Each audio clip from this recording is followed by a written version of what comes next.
Fala galera, bom dia, boa tarde, boa noite. É com muita alegria que eu venho trazer mais um vídeo, mais um conteúdo aqui no canal. Bom, primeiramente queria trocar uma ideia com vocês. Já tem um tempinho que eu não gravo vídeos. Me senti muito mal nos últimos dias, fiz vários exames. Graças a Deus agora eu tô melhor, me recuperei. Então esse é o motivo do meu sumiço. Inclusive deixo aí, né, como recomendação, ainda mais gente que trabalha em casa, a gente que é dev. Às vezes a gente é meio preguiçoso, né, para poder sair de casa. Se cuide, faça exames de rotina, se cuide, cuide da sua saúde para que você viva bem e por muitos anos, beleza?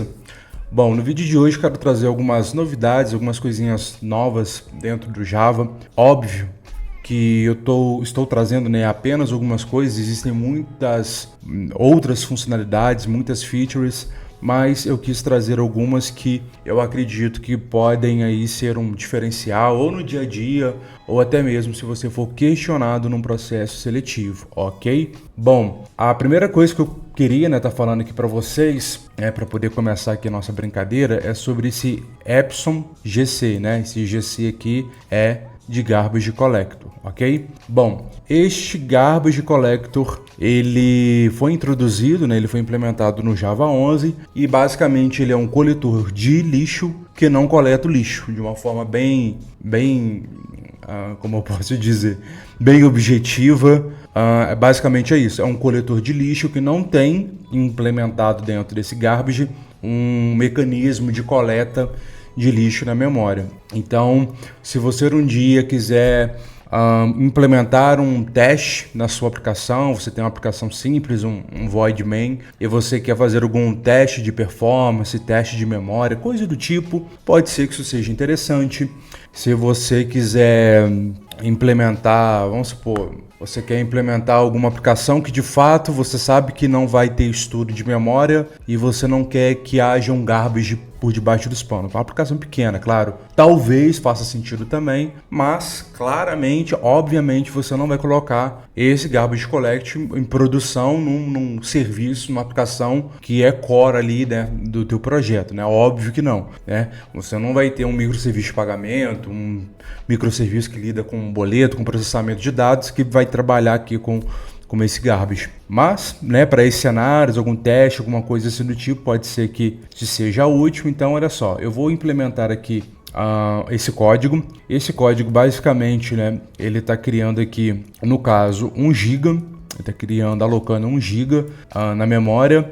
E logo em sequência, né, como eu estou dentro, né, de um while, ele vai ficar ali tentando criar sempre 1 GB, né, durante 10 vezes. E quando a gente executa aqui a aplicação de forma normal, né, digamos assim, você pode verificar, né, que ele tem o início, ele tem o fim. Então o Garbage Collector, ele consegue detectar aí as variáveis que não estão sendo utilizadas, né, que saíram aqui do escopo da execução, e consegue fazer a limpeza de forma com que eu não tenha nenhum crash, né, na aplicação, né, um erro ali de memória. Porém, se eu for utilizar este Garbage Collector, né, primeiramente eu vou ter que passar esses comandos, ok? Vou ter que passar aqui esses comandos. O primeiro para poder desbloquear, né, recursos experimentais, e o segundo para poder de fato utilizar esse Garbage Collector. Então, quando eu já faço isso, ele já vai subir aqui nesse Garbage Collector, e perceba que pelo fato de agora eu não ter um mecanismo de busca, de limpeza, perdão, na minha aplicação, olha o que acontece. Eu tomo aqui um out of memory error.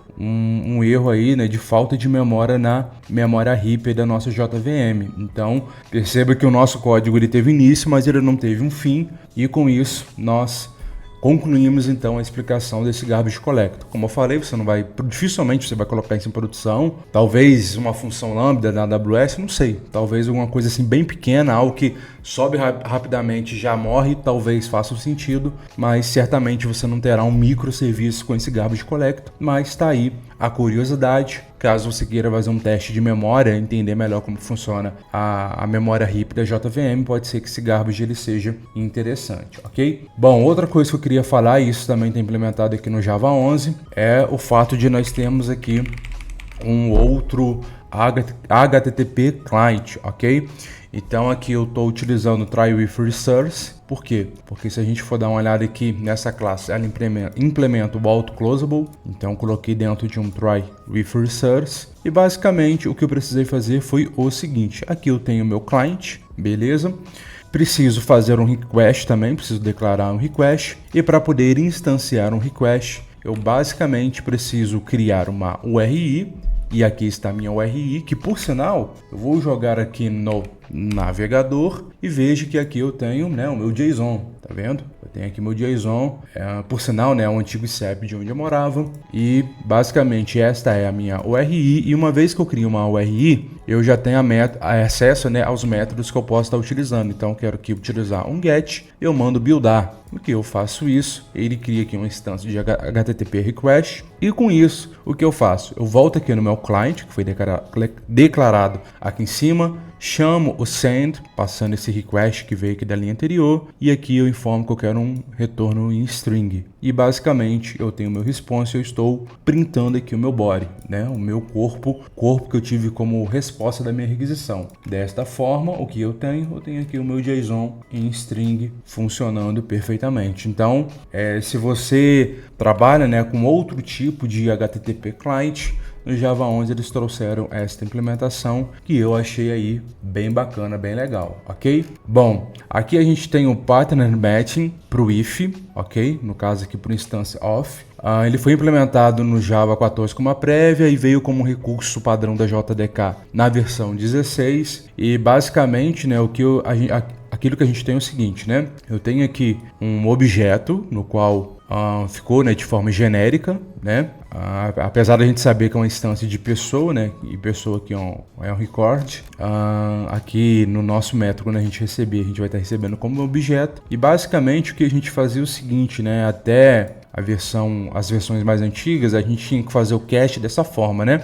A gente fazia uma comparação primeiro para poder saber se esse objeto é uma pessoa, e se fosse, a gente fazia o cache dessa forma, né? A gente ainda precisava de mais uma linha para poder fazer o cache, ou seja, eu quero que esse objeto ele seja uma pessoa, e aqui eu declaro uma instância de pessoa com a variável chamando pessoa também, ok? E se eu quiser utilizar os atributos, está aqui. Então de pessoa eu uso o nome e eu uso a idade, e esta é a forma antiga de implementarmos toda essa validação de instance of, de fazer o cache e tudo mais. Agora, com esse recurso, o que a gente pode fazer é o seguinte, olha que legal, a gente está verificando se o objeto é pessoa, no caso e eu já declaro até aqui mesmo uma instância para pessoa. Então essa linha, ela já não se faz mais necessária. Dessa forma, se for pessoa, eu já tenho um atributo, já tenho uma variável para essa instância, e com isso já consigo utilizar os devidos métodos, ok? Já consigo utilizar tanto o nome quanto a idade do mesmo jeito que estava aqui, ok?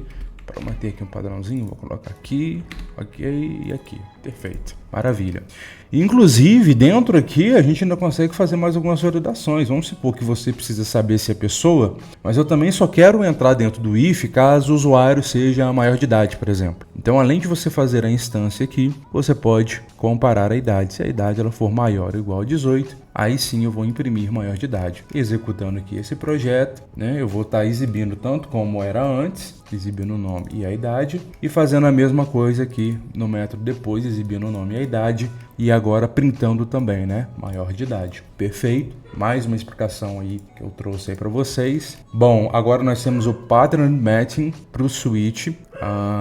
Ele é bem legal também, ele é bacana. Antes, para a gente poder fazer o cache aqui no Switch, na verdade não o cache, né? Na verdade, se a gente quiser estar utilizando, na verdade, vamos lá, esse daqui é um conceito um pouco diferente, vamos lá. Se a gente quisesse estar utilizando os atributos da pessoa, né? Aqui a gente fazia um case do objeto, ou seja, recebi algo genérico, estou comparando se é uma instância de pessoa e já estou passando aqui o valor de pessoa, ok? Porém, se eu quiser imprimir o nome e a idade, eu tenho que chamar o pessoa.nome, pessoa.idade. Ou, né, se fosse, né, uma classe comum, né, seria pessoa.getNome ou pessoa.getIdade, ok? Bom, agora o que acontece aqui é o seguinte, né? E isso para quando a gente trabalha com esse tipo aqui, né? Com o record, beleza? Quando a gente trabalha aqui com esse tipo, olha só como que já mudou. Aqui eu posso fazer o case de pessoa e como ele é um record, né, de nome e idade, então eu faço essa mesma declaração, nome e idade, e na hora de poder printar, eu já printo direto, porque é como se o meu objeto ele já tivesse todo fragmentado, me entendeu? É como se o meu objeto ele já tivesse separado, então basta eu utilizar o atributo de forma direta e eu não preciso mais ficar fazendo pessoa, ponto, alguma coisa. É como se eu já estivesse fazendo uma...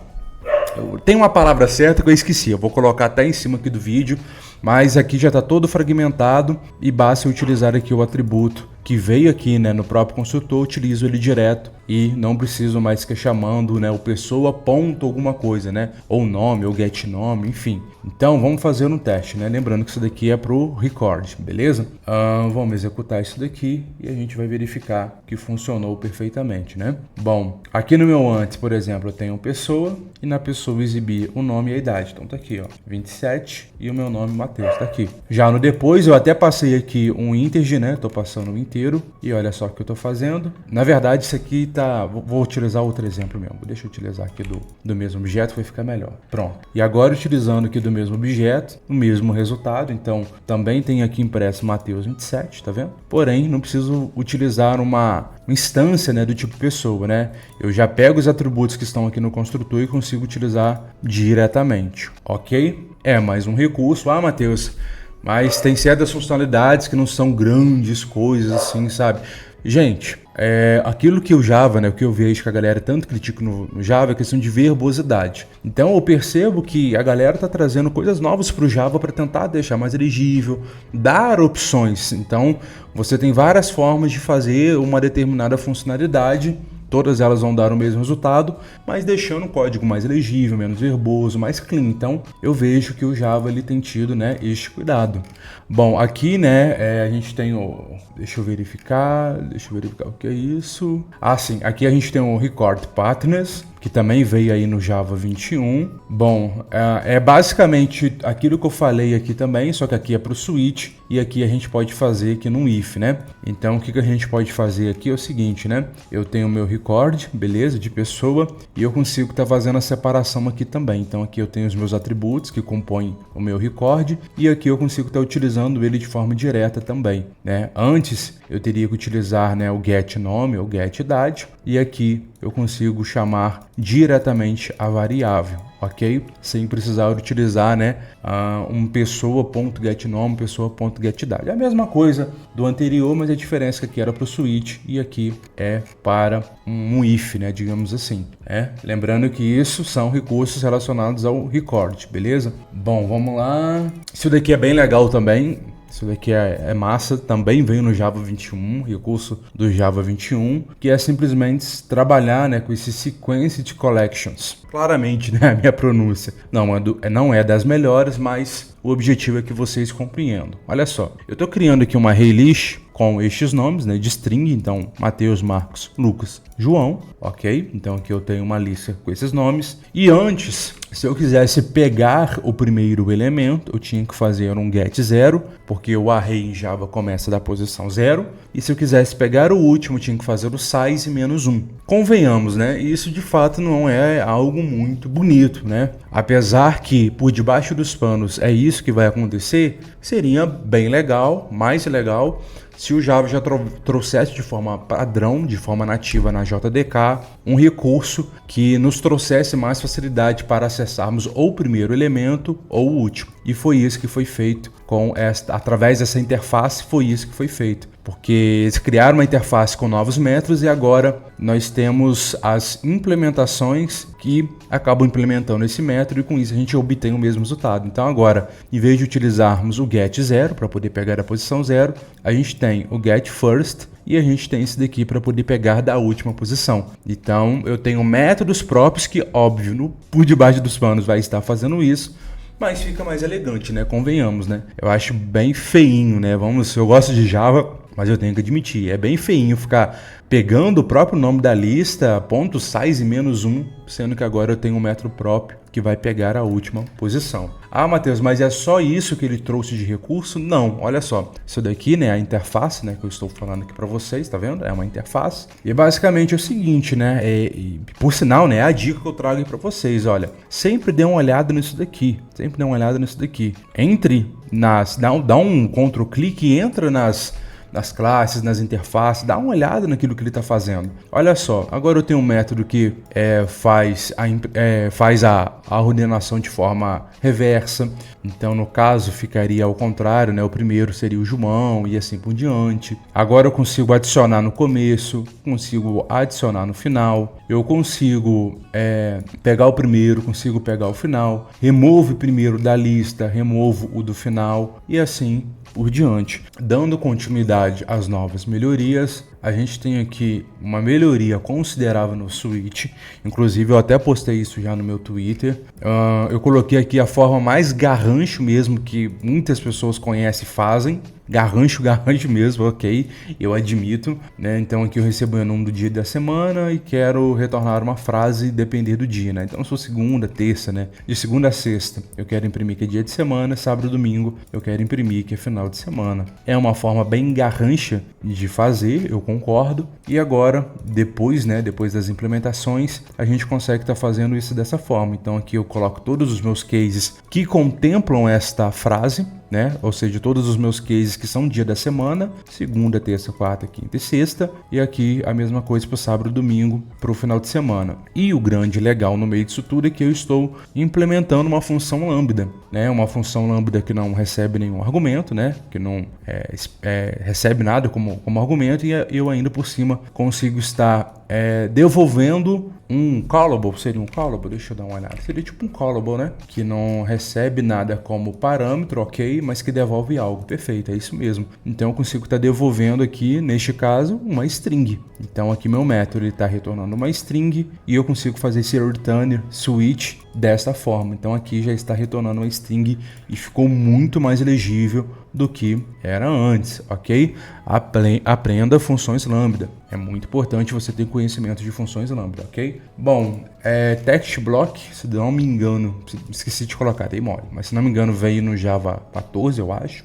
Isso daqui é uma mudança bem considerável, né? Então eu peguei literalmente o JSON que estava lá no meu Postman e colei aqui e simplesmente fica muito feio essa quebra de linha e tudo mais. E agora com esse text block, você simplesmente abre 3 aspas duplas e fecha elas aqui e você joga o seu texto e olha como que fica muito mais legível. Então às vezes você tem um SQL ali bem grande, bem robusto e você precisa estar organizando ele e tudo mais. Trabalhando com text block, trabalhando com Java 14 em diante, você consegue fazer isso deixando aí o seu SQL de uma forma bem mais legível, ok? Ficou bem melhor, então eu vou executar aqui. É o mesmo resultado, é um JSON, tanto aqui quanto cá, é o mesmo resultado, nada mudou, porém o que muda mesmo é a legibilidade do seu código, né? Ficou bem, algo muito mais organizado, você não precisa ficar fazendo essas quebras de linha aqui concatenando, ok? E aqui tem um recurso que para mim é o diferencial do Java,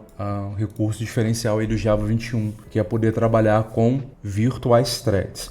Virtual Thread é um assunto que eu vou ser muito sincero para vocês. Até eu estou estudando um pouco mais, quero entender cada vez mais a fundo o conceito, mas aquilo que eu posso falar para vocês é o seguinte. Antes, quando nós trabalhávamos ali com threads virtuais e principalmente quando a gente tinha muitos processos no qual eram criadas várias threads, cada uma dessas threads representavam ali de fato threads do sistema operacional, e essas threads não são baratas, são recursos limitados, né? Até porque você não tem memória e CPU para sempre, você tem um número limitado, então a cada thread que era instanciada era um recurso computacional que estava sendo utilizado, e as threads do sistema operacional, elas não são baratas, elas têm um peso na memória e tudo mais.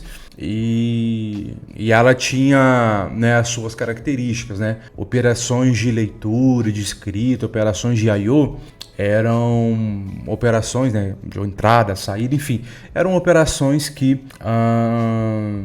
bloqueavam, né, aquela thread. Então aquela thread basicamente ela ficava aguardando a execução de algo para que ela pudesse dar continuidade ao seu processo. Quando a gente começa a trabalhar com threads virtuais, a gente já tem threads que são gerenciados pela JVM, então não são necessariamente mais diretamente, digamos assim, você não está criando diretamente threads do sistema operacional, não. Você cria aqui, através de um método aqui, você cria threads que serão gerenciadas pela JVM. Isso é muito mais barato, isso é muito mais simples, é muito mais performático. E desta forma você consegue ter um desempenho melhor, porque são threads não blocantes, ou seja, essa thread ela é muito inteligente em entender que se eu estou aguardando uma leitura, uma escrita, alguma coisa assim do tipo, eu posso muito bem, né, pegar essa minha execução, em vez de ficar aguardando e ficar fazendo nada, né, ficar ociosa, eu posso muito bem ver o que, né, na minha fila de processo, se tem mais alguma coisa que eu posso fazer, e dessa forma eu consigo ter uma performance muito maior. Ah, Matheus, eu não entendi muito bem, sem problema. Vou tentar trazer o exemplo de um restaurante, e é um exemplo que, por sinal, eu vi que é um rapaz lá que trabalha no Mercado Livre, ele deu lá na live do Full Cycle, né, que é um canal no YouTube que eu recomendo muito, por sinal. E quando ele está falando de Virtual Threads, né, ele deu o exemplo do restaurante, acho que é um exemplo legal. E basicamente, né, nas threads normais, vamos supor que você é um cozinheiro e você tem um pedido ali, né, de fazer um hambúrguer.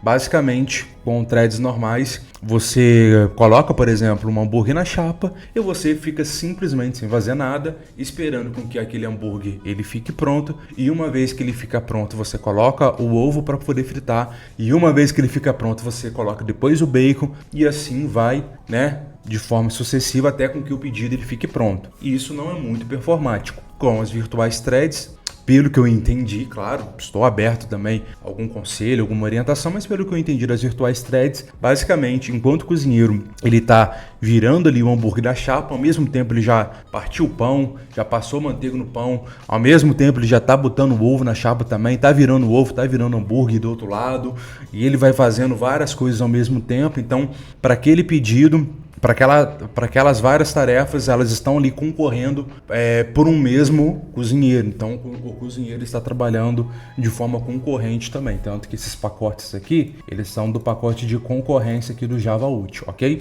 Então, basicamente é isso. Então, você tem um ganho muito maior de performance. E para tentar ilustrar isso aqui para vocês, eu basicamente criei aqui uma aplicação. Vou limpar aqui o log porque não tem nada. E esta aplicação, ela basicamente vai instanciar 30 mil processos. E cada um desses processos vai aguardar aí 5 segundos. Não faz nada. E retorna até uma string vazia. Porque como é um callable, como eu estou utilizando esse método e esse método pede um callable e um callable precisa retornar algo, eu retornei só uma string vazia, sem problema. Mas entenda que para cada processo eu tenho uma execução aqui de 5 segundos, ok? Olha só que interessante. Quando eu estou utilizando aqui um New Cache Thread Pool, o que a JVM está fazendo? O que o Java ele faz aqui com esse código? Ele vai criar várias instâncias que serão instâncias de threads do sistema operacional para que ele venha dar conta desses 30 mil processos. Lembrando que cada um desses processos já demora por padrão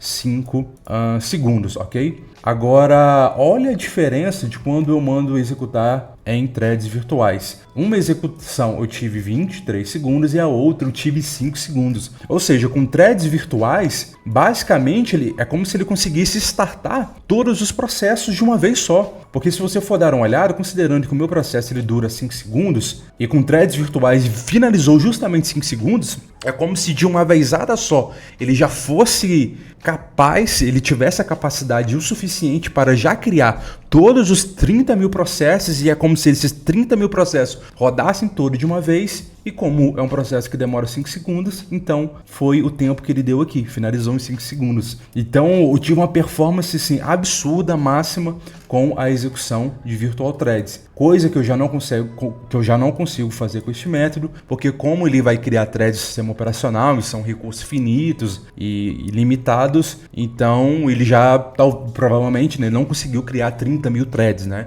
Muito provável que não. Então ele foi criando o que dava e depois, quando alguma terminava, ele alocava mais uma, né? Ele foi criando ali um pool de threads, mas de uma forma mais assim, sabe, observando mesmo o que estava disponível, o que não estava, e fazendo o ajuste conforme necessário. Não que neste método ele não tenha feito diferente, né? Na verdade também é uma pegada parecida, mas ele é mais performático, né? A gente está falando de threads que são gerenciados pela JVM. Com certeza também está sendo necessário criar alguma thread, claro, também a nível de sistema operacional, mas creio que menos, é uma performance melhor. Enfim, até eu, vou ser sincero, até eu estou estudando um pouco mais, mas o que eu posso te garantir que é algo muito mais performático. Então a gente tem aí o mesmo método, né? Ambos são invocados, porém aqui com threads adicionais e aqui com threads virtuais. E aqui, né, no meio eu só quis forçar de fato, né, uma limpeza aqui do Garbage Collector, só para evitar algum tipo de sujeira ou coisa do tipo. E aqui eu invoco de novo a minha execução aqui dos meus 30 mil processos, tá vendo? Número de processos 30 mil. E essas são as threads virtuais. Penso em trazer um vídeo mais profundo, mais técnico, para que vocês possam compreender melhor. Até eu também estou estudando um pouco mais, é algo novo. Então é isso, né? A gente está estudando, a gente está aprendendo e vida que segue. Bom, espero que vocês tenham curtido esse vídeo. O Java tem melhorado cada vez mais. Se atualize, fique atento às novidades do Java. Espero que você tenha curtido. Se você deseja aprender microserviços com RabbitMQ, adquira o meu curso. Com o cupom de desconto, ele não sai nem por um lanche que você adquire no final de semana, é mixaria, coisa de 25, 30 reais, e olhe lá, às vezes sai até mais barato, e eu tenho certeza que você vai estar curtindo aí, né? Aprender microserviços, RabbitMQ, comunicação assíncrona e etc. Bom, vejo você no próximo vídeo, um grande abraço, tchau, tchau.